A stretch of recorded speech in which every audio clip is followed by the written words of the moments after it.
오늘은 말에 관해서 한번 말씀을 나눠보고자 합니다. 말이 참 중요합니다. 잠언은 솔로몬 왕이 아들들에게 지혜를 가르치기 위해서 직접 기록한 글이거나 또는 후대에 편집된 글들이죠. 지혜를 얻기 위해서 가장 중요한 첫 번째 단계가 잘 듣는 것이라고 말씀드렸습니다. 그런데 잠언을 보면 듣는 것 못지않게 말, 입술, 혀에 관해서 이야기를 많이 하고 있습니다. 오늘 본문에도 입술, 혀, 말에 관한 그러한 단어들이 나오죠. 모두가 말의 중요성을 이야기하는 것입니다. 지혜로운 사람이 되기 위해서는 듣는 것뿐만 아니라 말을 잘 해야 된다는 것입니다.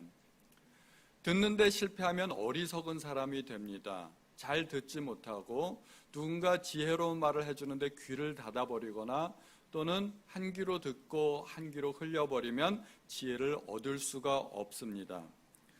그런데 듣는데 실패하면 지혜를 얻을 수 없을 뿐이지만 말하는데 실패하면 내가 어리석은 사람이 될 뿐만 아니라 내 말을 듣는 사람에게 상처를 주고 실족해 하고 공동체를 분열시키고 큰 어려움을 주게 됩니다.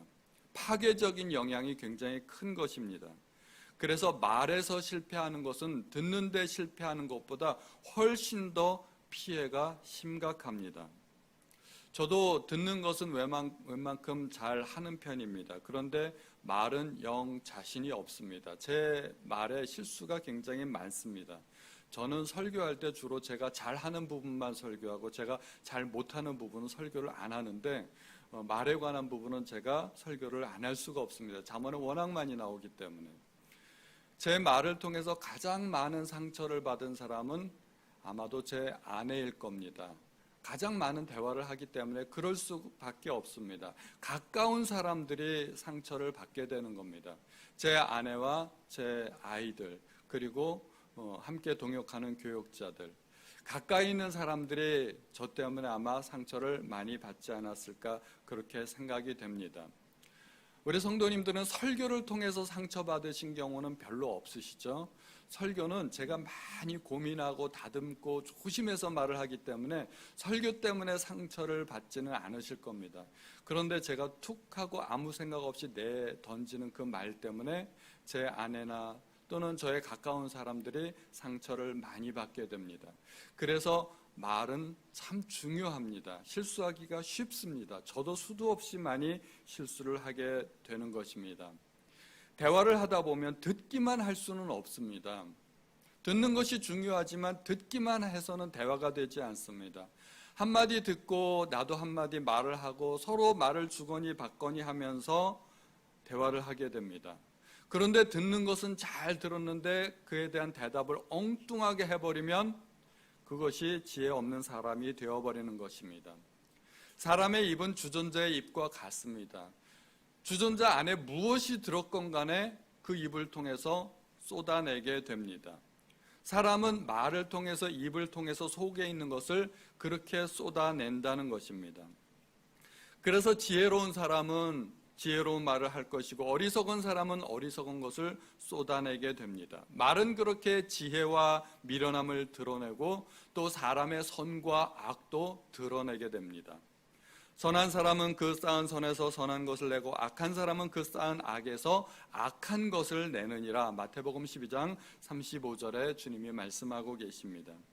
그런데 지혜로운 사람은 속에 지혜를 담아두고 있기 때문에 지혜로운 말을 하기도 하지만 그 반대도 사실은 성립이 됩니다.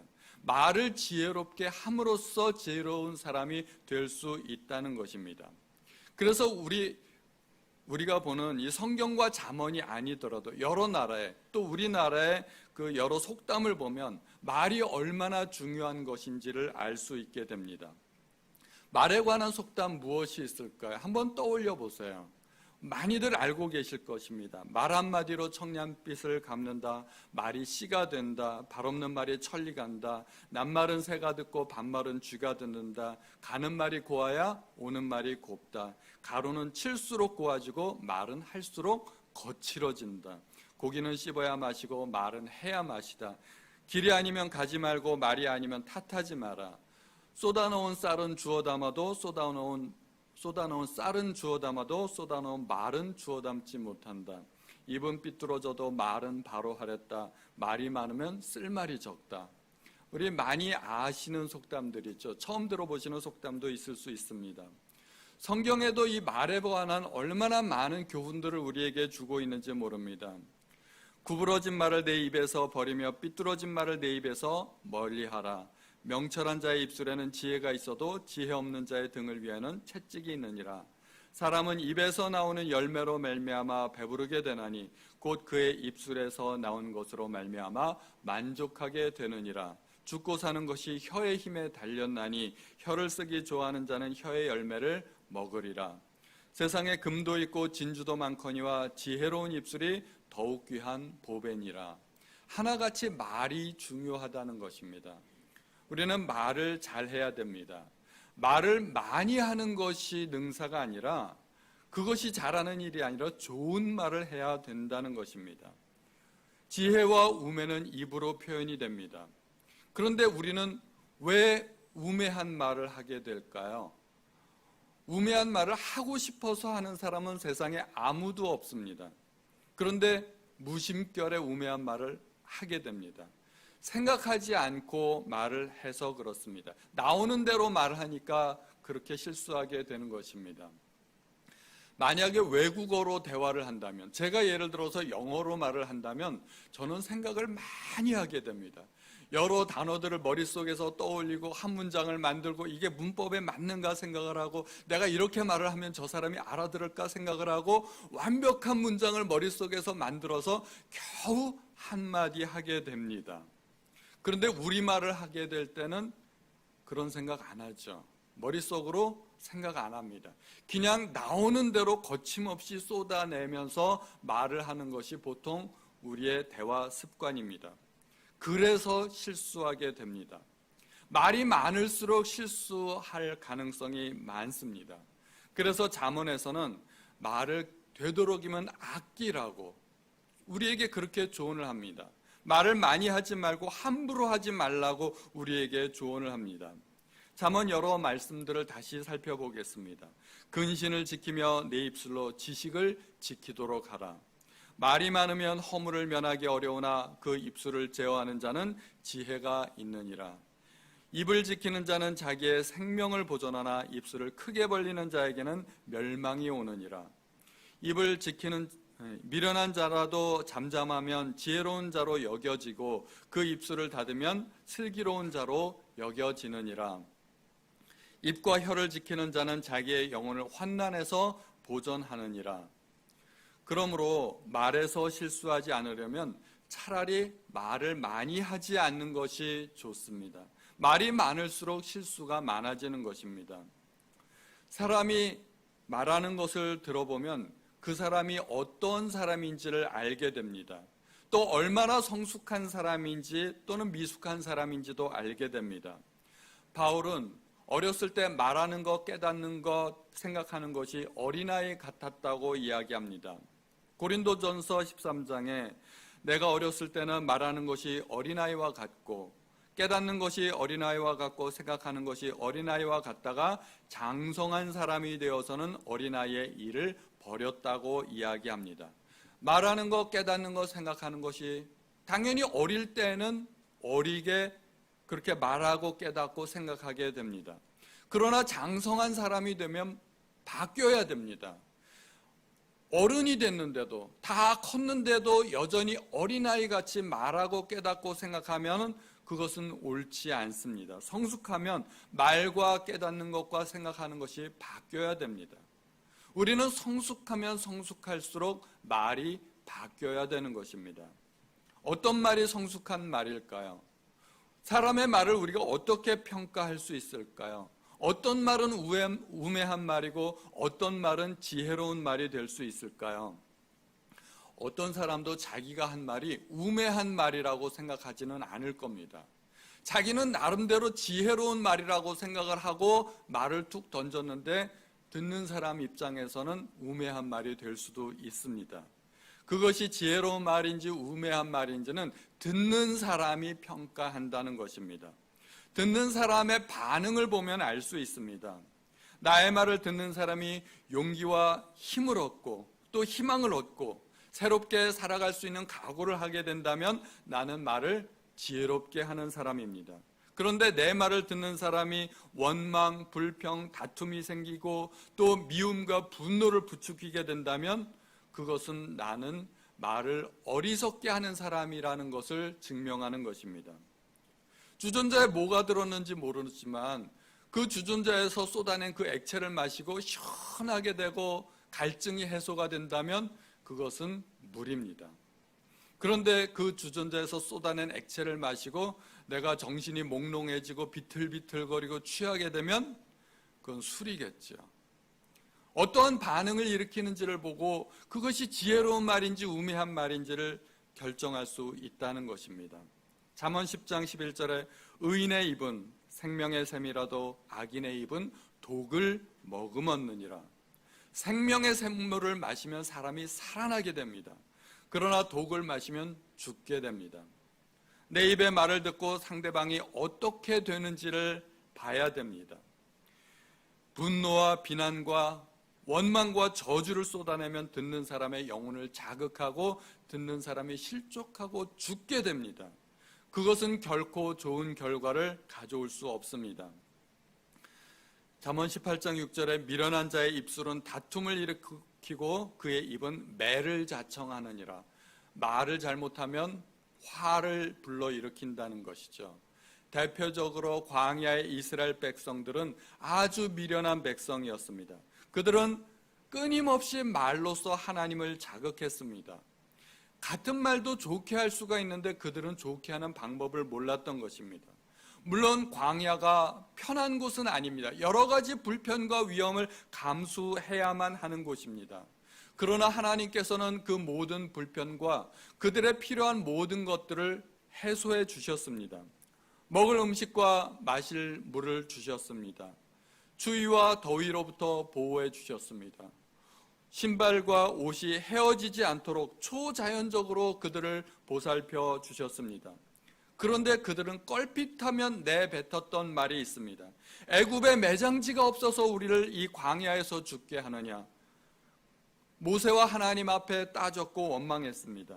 급기야는 가나안 땅의 강대한 성읍을 정탐하고는 차라리 광야에서 죽는 것이 낫겠다며 하나님을 향해서 어마어마한 원망의 말을 쏟아내었습니다.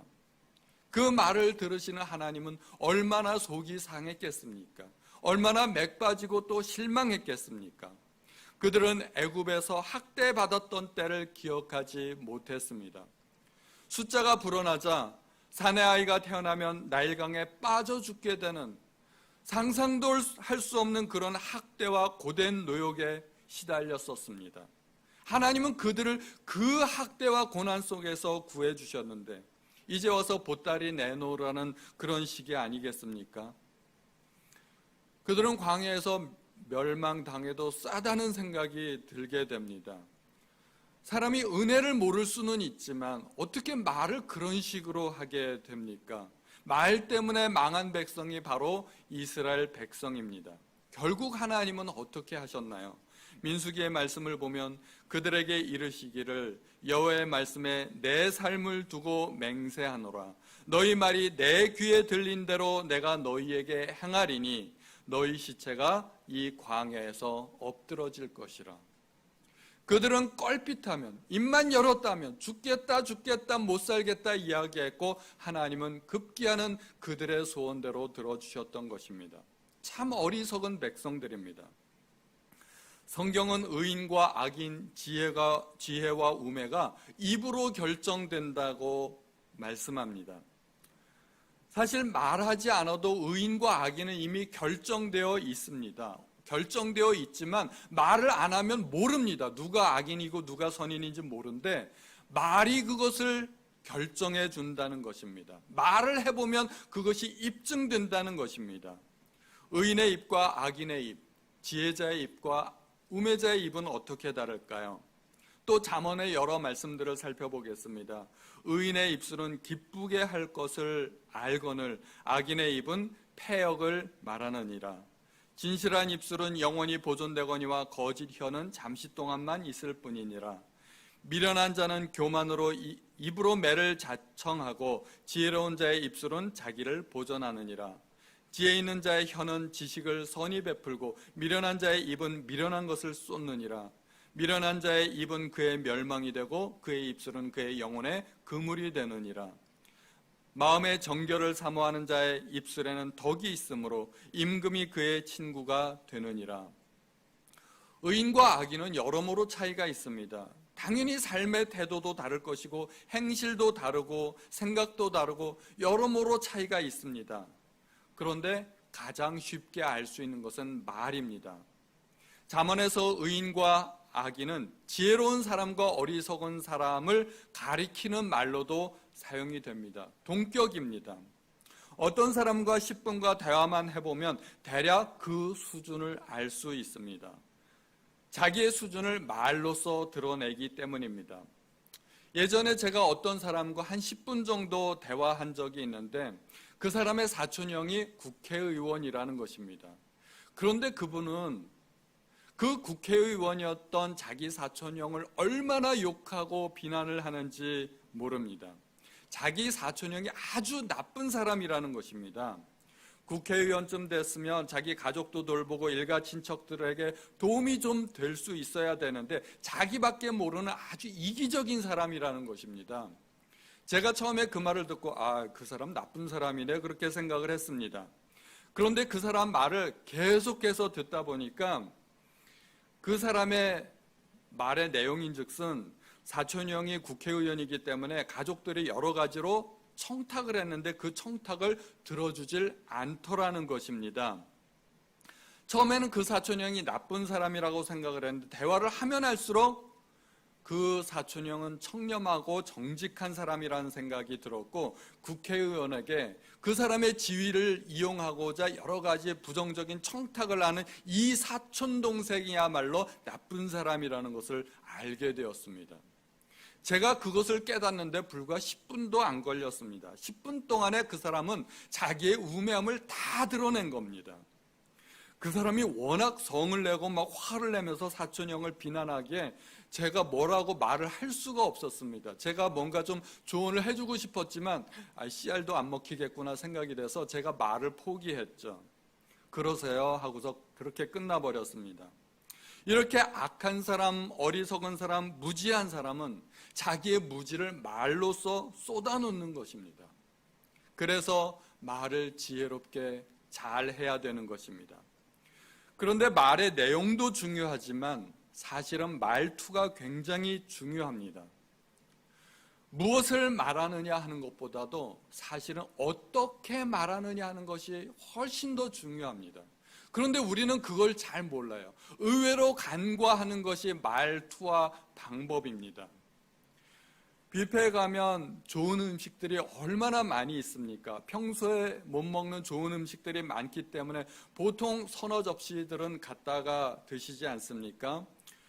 뷔페에 가서 한 서너 접시 정도 내가 좋아하는 음식만 골라가면서 담아왔다고 가정을 해보죠. 거기에는 고기도 있고 신선한 야채 샐러드도 있고 각종 해산물도 있을 것입니다. 그리고 밥과 김치와 된장국도 담아왔습니다. 그것을 먹으면 산의 진미를 누릴 수 있는 것입니다. 그런데 그것을 양푼에다가 다 쏟아놓고 섞어버리면 어떻게 될까요? 거기에 내가 먹을 마지막 디저트로 아이스크림도 넣고 커피도 한 잔 따르고 막 섞어가지고 범벅을 만들어버리면 내용물은 변한 것이 없는데 그것은 개밥이 되는 겁니다. 요즘 개들은 그런 개밥도 안 먹어요. 요즘 개들은 사료 먹지 그런 개밥 안 먹습니다. 굶어 죽기 직전이 아니라면 누구도 그런 밥을 먹지는 않을 것입니다. 같은 음식인데 내용물은 다 똑같은데 어떻게 먹느냐에 따라서 고급 요리가 되기도 하고 개밥이 되기도 합니다. 같은 말도 어떻게 전하느냐에 따라서 양약이 되기도 하고 독약이 되기도 하는 겁니다. 방법을 잘 선택해야 됩니다. 그래서 잠언의 여러 구절들은 말을 잘 해야 된다고, 내용보다 방법이 중요하다고 우리에게 교훈하고 있습니다. 칼로 찌름같이 함부로 말하는 자가 있거니와 지혜로운 자의 혀는 양약과 같으니라. 유순한 대답은 분노를 쉬게 하여도 과격한 말은 노를 격동하느니라. 온순한 혀는 곧 생명나무이지만 패역한 혀는 마음을 상하게 하느니라. 오래 참으면 관원도 설득할 수 있나니 부드러운 혀는 뼈를 꺾느니라. 다 말의 중요성, 말을 어떻게 하는지에 관해서 우리에게 지혜를 주는 것입니다.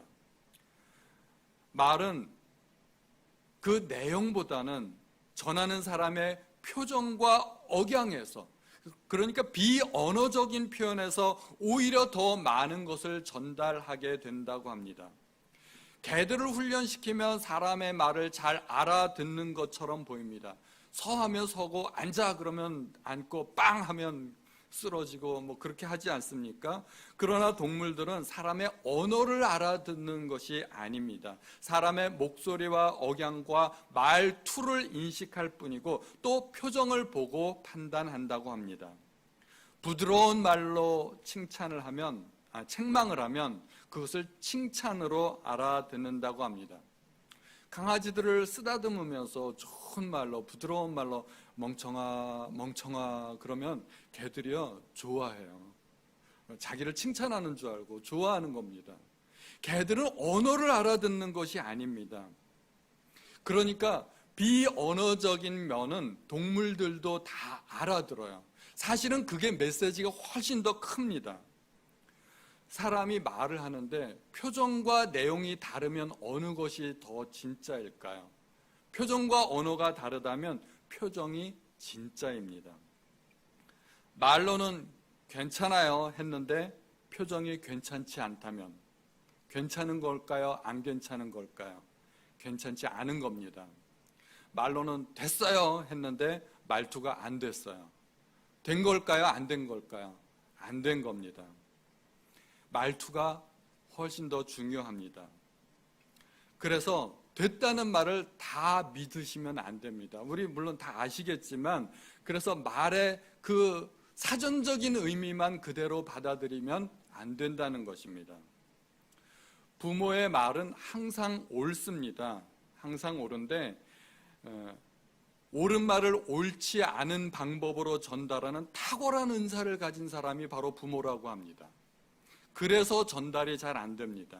틀린 말은 아닌데 말에 감정을 싣거나 윽박지르거나 비교하면서 말을 하거나 비난하면서 말을 하면 아무리 옳은 말도 전달이 안 됩니다. 전달 방법이 틀렸기 때문입니다. 그래서 지혜로운 사람은 듣는 사람을 배려합니다. 듣는 사람의 영적인 성숙도, 지적인 수준과 감정 상태를 고려해서 듣는 사람이 받을 수 있도록 말을 하는 것입니다. 미련한 사람은 자기중심적입니다. 듣는 사람이 어떻건 자기 하고 싶은 말만을 쏟아놓습니다. 그래서 미련한 사람의 말은 듣고 싶지가 않습니다. 지혜로운 사람은 상대방을 위해서 말을 하지만 미련한 사람은 자기를 위해서 말을 합니다. 비난과 욕설과 또는 넋두리를 쏟아놓기도 하고 신세한탄을 하기도 하고 듣는 사람을 전혀 배려하지 않습니다. 미련한 사람이 미련하게 해놓고 끝에 가서 하는 말이 있습니다. 내가 틀린 말 했나? 내가 틀린 말 했나라고 말하는 사람 치고 옳게 말하는 사람은 아무도 없습니다. 그것은 뷔페 음식을 가지고 개밥을 만들어 놓고 이거 고급 요리니까 먹어 하고 내미는 사람과 똑같다는 것입니다. 우리는 절대로 내가 틀린 말 했냐라고 그런 식으로 말하는 사람이 아무도 없기를 바랍니다. 말을 지혜롭게 하는 사람들은 상대방을 배려하고 고려하는 말을 하는 사람들입니다. 사람들은 주로 자기의 관심사를 이야기합니다. 그러나 지혜로운 사람들은 상대방의 관심사를 이야기합니다. 어리석은 사람은 자기가 하고 싶은 말만 합니다. 제가 골프에 관심 있는 사람과 한번 대화를 해봤는데 얼마나 골프 얘기만 하는지 몰라요. 처음부터 끝까지 골프 이야기만 합니다. 상대방이 골프에 관심이 있건 없건 골프 용어를 알건 모르건 그냥 자기 하고 싶은 말만을 합니다. 자기가 다녀왔던 골프장에 어떤 골프장이 좋고 어디는 나쁘고 그런 이야기를 하고, 또 자기가 사용해봤던 골프채 중에 뭐는 좋고 뭐는 나쁘고 그런 이야기들을 열심히 합니다. 자기가 사용해본 드라이버 중에서 어느 나라 째가 좋다는 둥 뭐 그런 이야기를 합니다. 저 같은 사람이 그런 이야기를 들으면 뭐 드라이버야 철물점에서 3,000원만 주면 좋은 거 사는데 굳이 뭐 수십만 원씩 들여가면서 왜 제 드라이버를 쓸 필요가 있나? 저 같은 사람은 그렇게 생각한다는 거죠.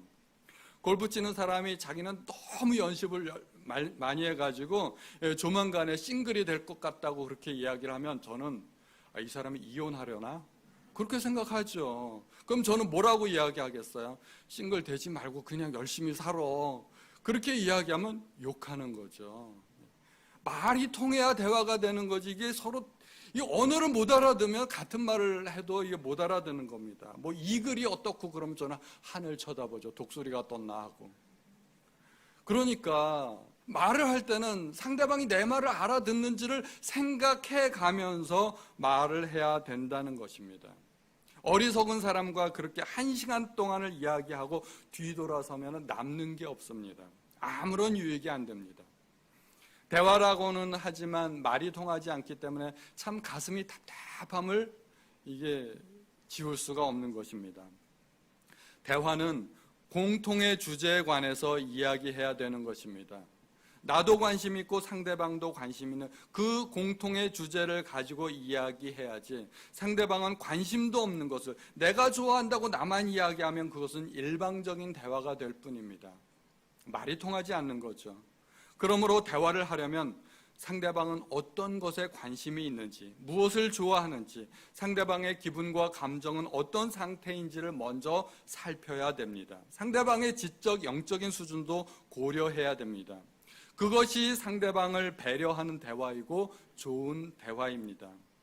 구역 모임 하실 때도 그런 방법으로 서로 나눔하시기 바랍니다. 내가 이 말을 할 때 상대방은 과연 유익이 될 수 있을까? 그런 것들을 생각해야 된다는 거죠. 잠언의 여러 구절이 혀와 말에 대해서 언급하고 있습니다. 말을 잘하는 것이 지혜이고 말을 못하는 것이 우둔하고 어리석은 것입니다. 말을 참는 것이 지혜이고 말을 쏟아내는 것이 어리석은 것입니다. 말 때문에 흥하고 말 때문에 망할 수 있습니다. 오늘 본문에서 의인의 혀는 수는과 같은 가치가 있다고 합니다. 악인의 마음은 가치가 적습니다. 의인의 입술이 가치가 있는 이유는 여러 사람에게 유익을 끼치기 때문입니다. 그러므로 여러 사람에게 유익을 주는 사람, 말로써 유익을 주는 사람이 바로 의인입니다. 물론 삶과도 관련이 되지만 말을 잘해서 여러 사람들이 그 말로써 힘을 얻고 유익을 받는다면 그런 사람들이 의인이고, 내 말을 듣고 사람들이 갈라지고 분열하고 막 실족해되고 그러면 그런 사람이 악인이라는 것입니다. 무슨 말을 어떻게 하느냐 하는 것이 매우 중요합니다. 유익하지 못한 말은 차라리 하지 않는 것이 낫습니다. 어리석은 사람이 자기 말을 참지 못하는 이유는 하고 싶은 말을 쏟아내야만 속이 시원하기 때문입니다. 그런데 그렇게 말을 하면 듣는 사람의 입장과 상황을 전혀 고려하지 않고 자기 급한 성미대로 말을 하는 것이기 때문에 어리석음을 드러내는 것입니다. 그러므로 어리석은 사람은 상대방과 상관없이 자기 하고 싶은 말만을 하는 것입니다. 지혜로운 것은 말을 할 때 상대방에게 유익이 되는 말을 하는 것입니다. 내가 이 말을 하면 저 사람에게 유익이 될까? 도움이 될까? 3초만 생각하시면 됩니다. 우리가 조금만 생각하는 버릇을 들이면 어리석음을 면할 수 있을 것입니다. 가장 훌륭한 대화의 기술은 경청입니다. 경청하다 보면 시간적인 여유도 갖게 됩니다. 하나님과의 대화도 동일하다고 생각이 됩니다. 보통 기도는 하나님과의 대화라고 말하지 않습니까? 맞습니다. 기도는 하나님과 대화하는 것입니다. 그런데 우리는 기도하면서 내 하고 싶은 말만을 일방적으로 쏟아놓을 때가 많습니다. 올바른 기도가 아니라는 것입니다. 올바로 기도하려면 하나님의 음성에도 귀를 기울여야 됩니다. 하나님께서도 말씀하실 수 있는 기회를 드려야 됩니다. 하나님께서 특별한 음성으로 말씀하시지는 않겠지만 내 마음속에 하나님의 뜻을 알려주실 때도 있고, 또는 성경을 묵상하다가, 또는 설교를 통해서, 또는 사람이나 환경을 통해서도 내게 메시지를 주십니다. 하나님께서 내게 주시는 그 메시지에도 귀를 기울여야 됩니다. 오늘 말씀의 핵심 정리를 해드리면, 내가 하고 싶은 말만 하지 말고 상대방에게 유익이 되는 말을 하자는 것입니다. 말투는 더 중요합니다. 온순하게 부드럽게 말을 하자는 것입니다. 그리고 생각하면서 말을 해야 됩니다. 가능하면 말을 적게 하고 상대방의 말에 귀를 기울였으면 좋겠습니다. 지혜로운 말로서 여러 사람에게 유익을 끼치시는 우리 성도님들 되시기를 예수님의 이름으로 축원드립니다.